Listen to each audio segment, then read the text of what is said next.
ইসরায়েলের রক্তচক্ষু উপেক্ষা করে ইউরোপ থেকে গাজার মানুষদের জন্য মানবিক সহায়তা পৌঁছে দিতে একটি বিশাল নৌবহর সমুদ্রপথে যাত্রা শুরু করেছে। সংগঠকরা এই অভিযানকে বিশ্বের বৃহত্তম সমুদ্র মিশন হিসেবে বর্ণনা করেছেন, যেখানে অন্তত ৪৪টি দেশের প্রতিনিধিরা এবং প্রায় ১০০টি জাহাজ একত্রিত হয়েছে। এই নৌবহরের প্রথম অংশের ডজনখানেক ছোট আকারের জাহাজ আছে, যা চিকিৎসক, মানবিক কর্মী, স্বেচ্ছাসেবী এবং জরুরি সাহায্য সামগ্রী বহন করছে।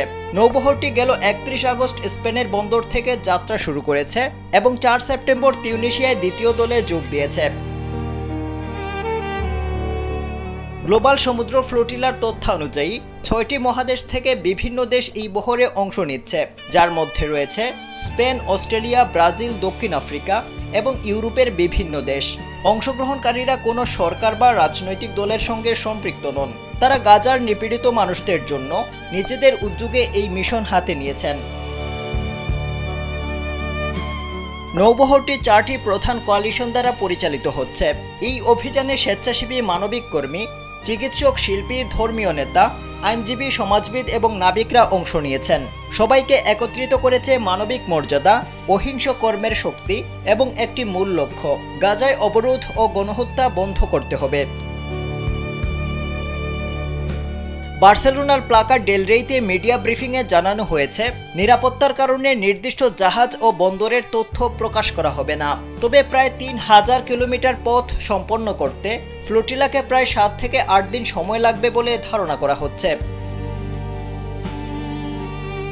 ফ্লোটিলা হলো একটি নৌবহর যা খাদ্য, ঔষধ এবং অন্যান্য জরুরি সামগ্রী সংগ্রহ করে সংকটাপন্ন অঞ্চলে পৌঁছে দেয়। যখন বিমান বা স্থলরুট বন্ধ থাকে বা নিরাপদ নয়, তখন এই ধরনের অভিযান পরিচালিত হয়। ২০০৭ সালের পর থেকে ইসরায়েল গাজার আকাশ এবং জলসীমা কঠোরভাবে নিয়ন্ত্রণ করছে, যা পণ্য ও মানুষ চলাচলকে সীমিত করেছে।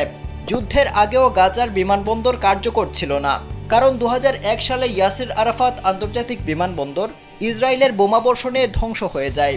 তাই গাজার অবরোধ ভাঙতে এবং মানবিক সহায়তা পৌঁছে দিতে এই ফ্লোটিলা সমুদ্রপথে এগিয়ে যাচ্ছে।